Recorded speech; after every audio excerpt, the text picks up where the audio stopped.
Um, hey, fellow psychology lovers. Sorry I haven't done a video in a while. Um, but I try doing it as much as I can every time. If you haven't already, check me out on YouTube. Please do so. But today I'm changing things up. Instead of trying to do a video where I'm presenting some sort of theoretical concept or some sort of theory that a person developed or created, or talk about nature versus nurture, I'm going to talk about something a little different today. I'm going to touch upon um, what I consider something that's very important and something that I've talked about many times and written about many times, and that's the difference between individuality and the system, and how we have control over one and we don't have control over another, necessarily full concrete control, and as well as to what percentage do we attribute the results of a situation. And so this is kind of like nature versus nurture, but a little more real life oriented instead of such a theoretical pinpointed. Let's put it like that. So, uh, to what degree do you take responsibility for your success, and to what degree do you give responsibility to your success to the system itself? Well, that's a good question, and it's important to talk about. So, here we go. So, when it comes to individuality, we all have our own individual way of being. It's important to note that we are more similar than we are different. Our bodies, we're all human beings. We all come from the same race, which is humans. Then humans tend to separate those races to try and make sense of the world. And through our belief system is in the way that we act. So here's where I'm going to get into it a little bit. When I do something and I fully commit to something, whether it be studying for a test, whether I fully commit to my job and I'm very detailed oriented, or whether I commit to my schoolwork or whatever it be, or going to see my parents, I have control of that to a degree. I don't have control of the traffic. I don't have control of maybe the makes the test, but I do have control on the amount of time I study, the amount of time I put into something. And when success happens, we tend to attribute that success to ourselves. Well, what about the systemic version of that? Someone else can easily say, oh, you weren't successful because you studied. You're successful because you had good parents, you were put in a good school, you had books to read, you had access to the internet, and you had a ride to school every day. Someone can easily just say just that. Success wasn't me. It wasn't me as an individual. It was more of systemic. It was a systemic approach. It was more of the system that made you successful. And there's some truth to both of them. So if I'm obviously a Cuban American, if some of you guys didn't know that, and I always had a right to school. I always had access to books. I always had access to the internet since I was a kid. And I like to attribute the success I've had to myself. But someone that comes from a less privileged background, whether it be low socioeconomic status or a different part of the world that doesn't present the same opportunities, they're gonna really struggle. They're gonna really struggle, and the system isn't set up for them to be successful. And so, can someone, if they were born, let's say someone from Africa that's in a less privileged position, is born in the United States and given the same opportunities I've been given, will that mean that they will have the same results as me or even greater or less? That can never be measured. That can't be measured because we can't measure it to a degree.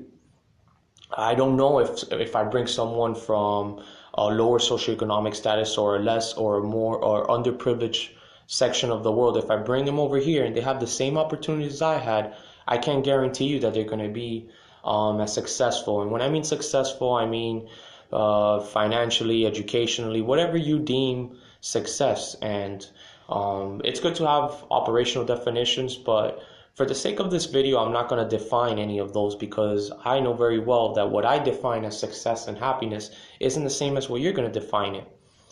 But the purpose of this video isn't necessarily to create operational definitions, but it's to determine to what extent I have control of a situation and to what extent society has a hand in what I do, to what degree is what I do in my behaviors and the way I think a product of society.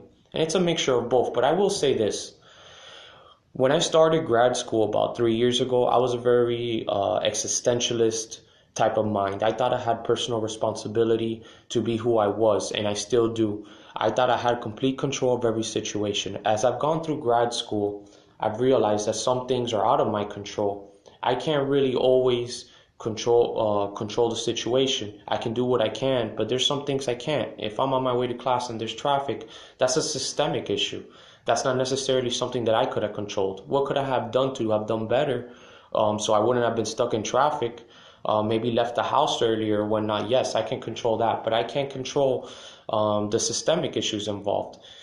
And when we talk about systemic issues, we tend to, this is where I wanted to really get into, this is really the beef of what I was trying to say.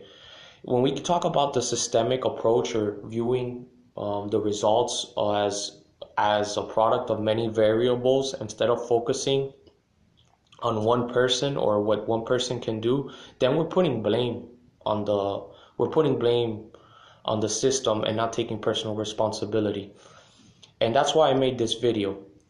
I want everybody to understand and know that what happens to us is a product of many factors, but we also have somewhat a little control, and that little control that we have of our lives, we need to put it to good use. And when things don't happen the way we want it to happen, or things take longer than what we planned, or we had a goal and we didn't reach it, we need to really analyze how much personal responsibility did I have in not reaching that goal or in reaching that goal, and how much responsibility society had in me not reaching that goal. So I'm going to give you an example, and I hope this helps, and I think with this one I'm going to close the video.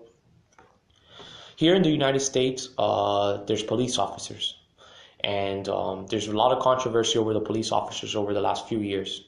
And the one thing I am going to tell you is that the police officers here in this society in the United States, they're trained to give tickets, meet quotas. They're trained to approach a situation in a safety manner. They put their own lives at risk, and they're immediately trained to approach a car and think of the worst situation. They're not really trained to approach a situation with a trauma-informed approach or anything. So why do I mention police officers and whatnot? Well, when a police officer gives you a ticket because you ran a red light, because you were speeding, because there was suspicious activity, it's not necessarily that the police officer is a bad person. It's more of a systemic issue because the police officers are trained to be like that. They're trained to have to give a certain amount of tickets. They're trained to have to approach a situation in a certain way that they're trained to do.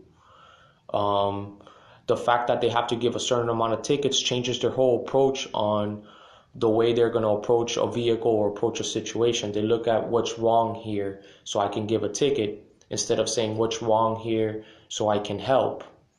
And so that's a perfect example of how society and the systemic way of viewing things is helpful. So when you get a ticket, you know that, okay, I did have some personal responsibility that I was speeding. I do have personal responsibility that I knew consciously, meaning I was aware that I was speeding over the speed limit. But excuse me for that, my phone was ringing. But to improve society, it's important for me to note that the cop was trained to give me a ticket. He was trained to have to meet a quota. He doesn't care about what I'm going through or what that individual is going through. He doesn't care about if that person had a rough day. He's doing his job. That's a systemic, issue. So there was personal responsibility on my part for speeding, but there's also a systemic issue there that the cop is trained to give tickets. He's trained to differentiate what's wrong in the situation and hand out punishment or consequences, which is the ticket, you having to pay a fine for violating something. And that's so important to understand. Nowadays, one of the reasons I made this video is because I'm noticing that now there's professors and there's people and individuals in society who they're so focused on the system. They're so focused on the system and they'll criticize the system and that's okay if you're a systemic warrior and you're pointing out flaws within the system. But that's not okay for you not to take personal responsibility for yourself and for the results that you have. It's not the system's fault that you got an F completely. Yes, the system might have put you in a situation where it's going to be more difficult for you to pass a class because you don't have access to resources, but you do have personal responsibility in the way that you are going to pursue and counter that. There was a choice made at some point. There was some sort of decision that you made whether you were going to study or not. It's important to differentiate what you can control and the uncontrollable. And that's part of the individuality versus systemic approach of viewing things, that when you are viewing things from an individual perspective, you have personal control of what happens to you. You're taking the approach that you could have controlled what happened. Systemically, you try making excuses. I didn't pass my test because of this, because I didn't have access to resources, my teacher was bad, and we tend to put blames. It doesn't necessarily mean that what you're saying is false, but the lack of personal responsibility can be an issue. And that's something important that we address in counseling. Maybe not so straightforward as this, and me talking into a camera or me talking to my client, but it's definitely something that's explored throughout the therapeutic process. So, yes, in other words, be the change you wish to see in the world. Yeah, I agree with that one. Anyways, thanks for you guys watching this video. I'm going to try and edit this video on YouTube. If you haven't followed me already, you can follow me. It's under Psych Life. It'll be under my logo that you see on Instagram. The link's in my bio if you need access to my YouTube account. And I appreciate everybody for listening and watching my video. And if you guys have any ideas on Psych Life or you'd like to collaborate with me, please let me know. And thanks, guys. Psych Life. Much love, everybody.